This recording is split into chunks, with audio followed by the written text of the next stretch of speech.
first time I heard Loyd speak was at the opening of Norland Square when the railings had been restored, which, again, Kensington had assisted residents to do that, and it still looks very good today. So that was my first time I heard Loyd speak. He was good then, I'm sure he'll be good now.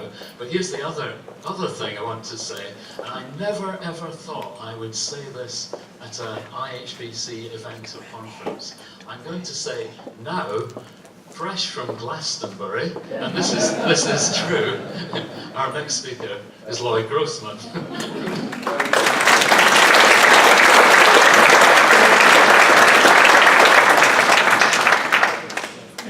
Gosh, can you all hear? Yes. Even in the back row? Pardon? Well, you're the lucky ones then. Yeah, my jeans are damp because as soon as I got back from Glastonbury at about 4 o'clock in the morning, I was in my hotel room trying to get the mud off them. Because Glastonbury mud, it should have been really invented by the Romans. There's something so sticky and indelible about the mud of Glastonbury. But I got most of it off. I'm a little bit damp this morning. I was giving a talk in the City of London about a month ago, and the person who introduced me said, and he's performed 6 times at Glyndebourne. And I sort of thought, you know, imagine showing up at Glyndebourne, you know, you've saved up for a year to get the tickets, and I'm performing the magic flute. You wouldn't be that happy. I'm really interested in what Nigel had to say, and especially because he reminded me about the glory days of the Architectural Review. And when I first arrived in London, in the mid-70s, I used to spend quite a lot of time hanging out at the Architectural Review. Not so much because I was that interested in the editorial, but they had their own private pub. Now, can you imagine a business doing that now? They occupied a beautiful house in Queen Anne's Gate, and in the basement, they had a private pub just for their staff called the Bride of Denmark, that was allegedly designed by John Benjamin. And it really was like being in the middle of, I don't know, somewhere in Warwickshire or something. It was absolutely extraordinary. And the sort of thing that, sadly, but I suppose productively, just doesn't happen anymore. Now, what I'm going to try to do this morning in the space of half an hour is canter through what I call the changes and challenges that put heritage in context. And I want to talk about some of the meta trends, and meta trends are like huge overriding trends, and I want to talk about some of the strengths of heritage. And to do that, I will go back to the distant year of 1997. You remember them?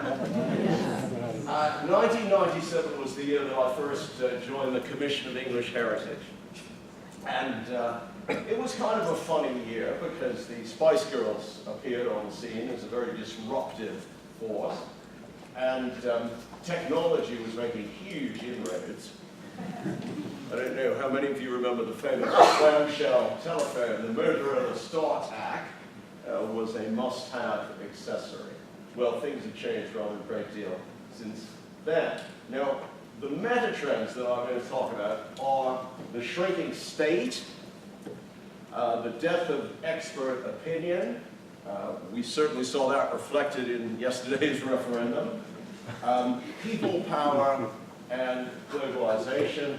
And then I want to mention the mega strengths of the heritage, which are authenticity, a driver for the economy, and very importantly, re-enchantment. So let's look at the first of the meta trends, the incredible shrinking state, which is something that's happening. This is a still, by the way, from the 1950s horror film, The Incredible Shrinking Man, which I highly recommend. The state is shrinking everywhere in terms of its intervention in culture and heritage. It's not just a British phenomenon, and it's driven by a combination of economic factors, and also ideological ones. So the state is retreating from its involvement, as I said, especially in terms of culture and heritage. And a very good example of it is what I call the golden century. Beginning in 1913, the Ancient Monuments Act of 1913 heralded a century of very big state intervention in the heritage. And then in order to celebrate the centenary of the Ancient Monuments Act, it was decided to break up English heritage. What a good way to celebrate. Now actually, I think both parts of English heritage are functioning quite well. And there was always a certain discomfort in the fact that English heritage was both an operator of attractions and had its statutory duties as well in terms of planning and regulation and enforcement. So in many ways, English heritage was a bit like this. And maybe even a bit like that. So there was there was a built-in conflict in English heritage, and actually the division of it did have a certain logic. Now, as we said farewell to Old English heritage, there was a certain nostalgia for the work of what some thoroughly very aptly call the men from the ministry. But indeed, it's very much worthwhile reminding ourselves that the conservation movement, the heritage movement, was not a creation of the state. It was created by passionate individuals like the great William Morris, also the godfather of Shoreditch hipsters, and Octavia Hill, the godmother of the National Trust. So the heritage movement was very much created by individuals. And Nigel, in his tour at d'Horizon, took us quite a way back into the heritage movement. It really goes as far back as you choose to. Someone actually once said to me, oh really, the whole heritage movement was started when the Visigoths decided not to demolish the Colosseum. So, you can look at the heritage movement in many different ways in terms of its pedigree. Now, the shrinking state is a big trend, a very, very important trend, which affects everything that we do now, is this, what I call the death of expert opinion. And I'll give you an analogy from the food world. I don't know if anyone here is old enough to remember who this guy is. Egon Rone. Egon Rone was a Hungarian emigre restaurateur, very talented, and he was Britain's leading hospitality expert. So 40 years ago, no one would dream of going to a restaurant or staying in a hotel unless Egon Rone had approved it in his guide. People actually used to say, oh, where shall we have dinner for Aunt Edith's 90th birthday? Oh, we'd better look at Egon Rone. And people would study the Rone guide, and Rone was the great expert who everyone turned to. Then there came this very disruptive movement. Tim and Nina Zagat, a couple of lawyers from New York, who had an amazing idea. They liked going to restaurants, and their thought was, well, why should we rely on restaurant critics when we go to restaurants all the time? All our friends go to restaurants all the time. So why don't we just ask each other what we like? And this gave birth to something called the Zagat Guide, which immediately became the best-selling book in the history of New York bookshops, for example. And this idea that the opinion of one expert could be replaced by the opinions of 1,000 amateurs gave rise to this thing, which now everyone relies on. Why do we rely on it? You have no idea whose opinions you're reading. I mean, I read something about a woman complained that she'd been treated very snottily in a 3-star restaurant in Paris, even though her husband was wearing a pair of freshly laundered shorts. So what we've done as a society is we've decided that experts don't know anything, and that people who really don't know anything are the new experts because we can agglomerate their opinions. And, you know, similar things happened with architectural history and conservation and heritage. The equivalent, the heritage equivalent of Egon Rene was, of course, Nicholas Pevsner. And it was very easy in the old days. If you wanted to know if anything was of architectural value, you just had to look in Pevsner. And he would tell you. And Pevsner is great, and I love the buildings of England. But, you know, most of what Pevsner liked kind of looked like that, didn't it? So he presented a particular view of heritage, which basically exemplified the period, or was a characteristic of the period, when heritage was owned by architectural historians. Well, that has changed radically, and we see examples of it everywhere. Now, we can talk about probably the discovery of industrial heritage in the 50s and 60s began to undermine the authority of architectural historians and the interest in high cultures expressed in buildings. And we have many contemporary examples. We all know what happened at the Preston bus station, how the experts decided that it wasn't worth saving, but the people of Preston decided that it was worth saving, and subsequently it was listed, and it was recently voted the most loved building in Preston. No comment. And then, of course, we have the Fairview pub behind the Jeffrey Museum, which was slated for demolition, wasn't listed, and the people of the neighborhood say, hang on, we regard that as a very important part of our heritage. It's a very significant part of the fabric that defines our neighborhood, and we're going to save it. And they did. And they were able to do such things largely through the use of smartphones and social media. So the expert is being subverted everywhere by the power of the public. And a question we have to ask ourselves is, we can't stop this happening. How do we make the public more knowledgeable? How do we help them come to better decisions? We'll never be able to take the power back from the public. We have to do a better job of explaining to them why certain buildings, certain aspects of the historic environment are valuable. So we have a huge educational task to do. It used to be that we felt, oh, you know, we're really educated, so we'll tell the others what to think. Well, the point now is the educational mission that we have to elevate the knowledge and the standards of the public. One of the issues that's facing the heritage movement, which is also facing society, is the aging population. You know, old buildings, just like old people, and we've had the analogy before, become more expensive to maintain every year, and there are more of them. You know, just as we have the population getting older, we have a greater proportion of our building stock being defined as somehow part of the heritage. So how do we deal with that? No one wants to let great-grandmother die, do they?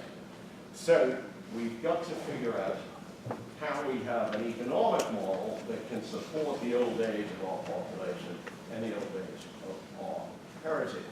And these guys try to figure it out, and they haven't done it so far. Certainly the instability that is coming in the next weeks and months is not going to be great news for the heritage or for culture in general. So we shall see what happens. There has been a tremendous feeling that the public needs to do more towards supporting the historic environment, rather than doing it through taxes, which are increasingly being spent on health and social care. It seems to me that we have to have a greater reliance on individual philanthropy. Now, the super rich have always actually been quite good about being philanthropic and supporting culture and heritage. However, what we need to do is get a greater sense of responsibility from the average citizen that the heritage has to be paid for somehow. When I arrived at the church's conservation trust, of which I'm chairman, I was horrified to find out that the average donation for a church visitor was 7p. Now, why was it so little? largely because people have been accustomed in this country to think that paying for the heritage is someone else's problem. Namely, the heritage is either owned by some toff, or it's owned by the church, who supposedly has hundreds of millions of pounds, even though that's all tied up in pension deficits. But the heritage isn't something that we have to pay for. We've got to remind people that users need to pay for the heritage. The other great trend that's affecting the heritage is globalization. Dubai, Shanghai, Dubai. Is there much of a difference? I took my kids to Dubai, and we stayed at one of those, at what was classified as a 6-star hotel. You know, it's a bit like introducing, maybe we should introduce grade 1 stars in English. We stayed at this hotel, it was very luxurious, and as we were leaving about 8 days later, we were sitting in the departure lounge at the airport, and I said to the kids, you know, how did you enjoy the holiday? And they said, Daddy, can you please never take us here again? Which was the first time, I have said, much to their credit, it's the first time they've ever said that. And I said, why? And they said very perceptibly, they said, because there is nothing here. And nothingness and homogenization is one of the bad consequences of globalization, because in the world of wanting everything everywhere, we tend to judge the civic status of a settlement by the fact that, you know, who doesn't have a Gucci, you know, has it got a Subway. And this blandness is something to which heritage and the historic environment provides a very powerful antidote. So that weakness of globalization is a strength for those of us who believe in the value of authenticity and distinctiveness. What's great about heritage? Well, in my shorthand, this is my shorthand version, it tells us where we are, who we are, and very importantly, because it is not about nostalgia. People who don't like heritage say it's about looking backwards. It is not about nostalgia. I don't want to go back to the 18th century. I'm too frightened of the dentists. It is about identity, location, and inspiration. And I think that's a message that we have to get across, that heritage is an asset that's going to help us build a better future for this country. I can show this because I'm American. We also know that the historic environment is a huge driver for tourism, and tourism is the 5th largest industry in the UK. 2/3 of tourists-ish say that they come here principally for the heritage and culture and history. They don't come here for beach holidays. Now, one of the great strengths of heritage, don't worry, this isn't really Paris. One of the great strengths of heritage is the fact that it is site-specific. You can't reproduce it, and you can't move it very well. So, you know, in spite of the fact that they have constructed the Eiffel Tower in Paris, it doesn't have the same thing. So the distinctiveness of heritage gives anywhere with heritage a tremendous competitive advantage. It's one of the reasons why the City of London is one of the capitals of the world, because the historic environment provides a fantastic context in which people want to work. And it's going to be very interesting to see what the flight, if there is a flight, of the banks from the City of London. It was suggested a few years ago when they introduced a tax on non-domiciled people, it was suggested that, oh, everyone's going to leave London and go to Frankfurt. Well, I mean, Frankfurt? Who in their right mind would choose to live in Frankfurt? And part of the allure of London is, you know, a fantastic historic environment, which is inspirational. As well as being beautiful, it's inspirational, and it encourages people to be more creative. And we know, for example, that even high-tech creative industries do better when they're in historic buildings than when they're in new builds. Now, one of the other great strengths of heritage is authenticity and reality. It's the fleeing away from the virtual world. It's tangibility. And a good example of how tangibility is, how important tangibility is our old friend Grumpy Cat here. Now, allegedly, I've never done it myself, but apparently, if you go to an office and you see a lot of busy people crouched over their computers, they're actually watching amusing videos of cats. They're not doing any work at all, you know? And one of the great stars of the cat video world is Grumpy Cat. He's been on the New York Times bestseller list, and makes very important personal appearances. They couldn't get him today. So people spend hours and hours and hours watching Grumpy Cat and his friends on the internet. And what has this given birth to? It has given birth to the International Cat Video Festival, in which, like a sort of mini Glastonbury, 20,000 people a year come to sit in a stadium and watch their favorite cat videos. Now, why do they do that when they can do it at home? They do it because they crave the authenticity of doing something with other people, and the authenticity of being in a real communal public space. And this craving for authenticity is something that is going to be a very powerful asset for the heritage. It's why we've seen, for example, in spite of computer chess, we've seen a huge growth in the sale of real chessboards and chess sets. So the craving for authenticity is one of our great strengths, which we must turn to. Finally, our old friend Max Weber. He looks like a barrel of hops, doesn't he? Now Weber, just at the end of the Great War, Weber struggled to define what was modern, what made modern life, and he came up with a concept called disenchantment, that the characteristic of modernity was disenchantment. Namely, it was getting rid of the magic, getting rid of the irrational, and being able to explain everything. Well, the disenchanted world has turned out to be a bit of a major bore. And one of the greatest things that we have to offer with our heritage and our historic environment is re-enchantment.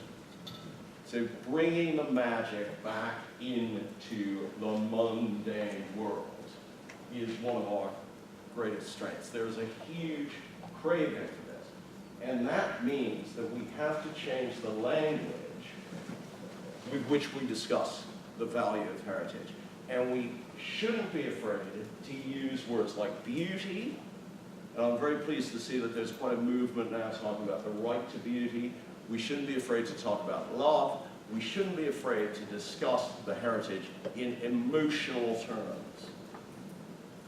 Because we need to win the war where, in a crowded marketplace, as you know, anyone who works in conservation, you go out and you fight a war every single day. Because, we can't stop gravity, we can't stop the bad weather, we can't stop bad planning decisions because we have so few planning officers left. What we can do is we can appeal to the public and we can get them emotionally involved, and then they'll be on our side and we'll secure the heritage for the future. And that's it. Thank you very much.